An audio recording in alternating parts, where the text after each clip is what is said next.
With Joe Biden in the Oval Office, the US is reviving the Cold War with Moscow.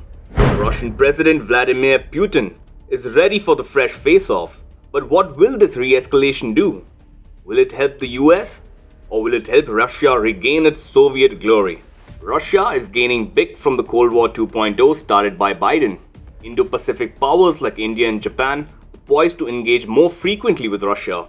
France and Germany also no longer consider Moscow to be untouchable, and Putin can now eye Eastern Europe. Russia has nothing to lose, and the US stands to lose everything. Hi and welcome to TFI Global, the foreign affairs and geopolitical analysis arm of the TFI Media Group. I am your host Rohan Sachdeva, and in this video, we will talk about the consequences of Biden's new Cold War with Putin and how it is going to help Russia regain its Soviet glory. Let's begin. After Joe Biden came to power, he made the biggest mistake a US president could make in the 21st century: revive a Cold War with Russia. The Biden administration has deliberately revived the Cold War era. He has brought back the era of bloc politics, American sanctions, and Russian retaliation. Eastern Europe is once again the battlefield of Russia-US competition, and tensions are escalating time and again in regions surrounding Russia's borders. But what is Biden's Cold War II doing? Is it helping Washington? We don't see that happening. Neither is it helping the US stop the bigger danger of China's rise, nor is it improving America's stature. Is it helping Biden punish Russia? Well, no. To be blunt, Cold War II is helping Russia regain the stature it lost after the collapse of the erstwhile Soviet Union. The bigger question here is whether the world needs a second Cold War between the US and Russia, or more specifically, if the US needs a Cold War itself. For that, we need to understand how the first Cold War ended. The USSR was defeated and disintegrated into several republics, including the Russian Federation. The biggest consequence of the Soviet collapse was that Moscow lost its privileged sphere of influence in the form of Eastern Europe. Another massive consequence of the big Soviet collapse was Russia's isolation. The West was initially hopeful that Moscow would incorporate the Western-style democratic system, but it soon realized that Russia's system was fundamentally different from that of the Western world. On the other hand, Indo-Pacific powers like India, Japan, and South Korea kept growing closer to the US, and while New Delhi continued to share warm ties with Russia, it got progressively closer to the United States as well. Thereafter, European powers like France and Germany moved ahead with open arms towards Russia. The history of the Cold War era behind them and Russia's inability to change itself in a post-Soviet world compelled Germany to treat Russia as diplomatically untouchable. France, on the other hand, started a policy of limited engagement with Moscow, especially under the leadership of current President Emmanuel Macron. Russia and the US remained ideological foes. For whatever reasons, Russia did not dismantle its authoritarian structures and institutions. Yet, Russia never emerged as a tangible threat to the US. If the US decided to remain indifferent towards Russia, there was practically nothing much that the Kremlin could have done to harm America and its interests.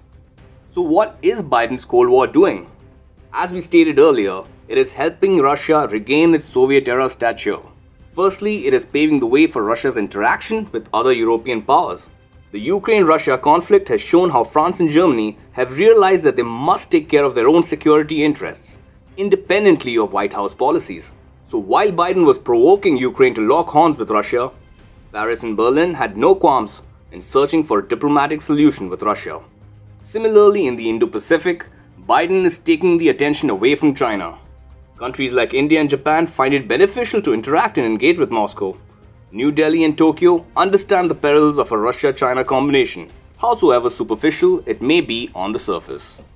Moreover, Russia is also moving closer to the Indo-Pacific powers. The process of the increasing proximity between Russia and Indo-Pacific powers is therefore only getting accelerated with Biden's accession to power in the US.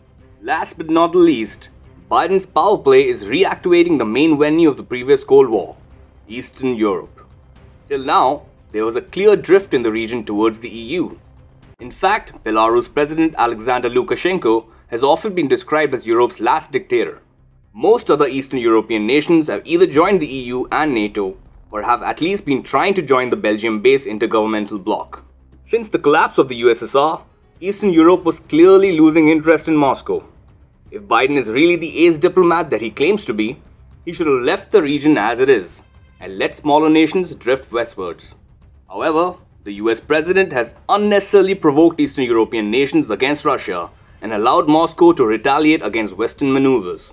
All in all, Moscow gets a fresh opportunity to use a mixture of threats, fears and inducements to allure some Eastern European nations all over again. Biden's tussles with Putin have also allowed Russia to flex its military muscle against Ukraine.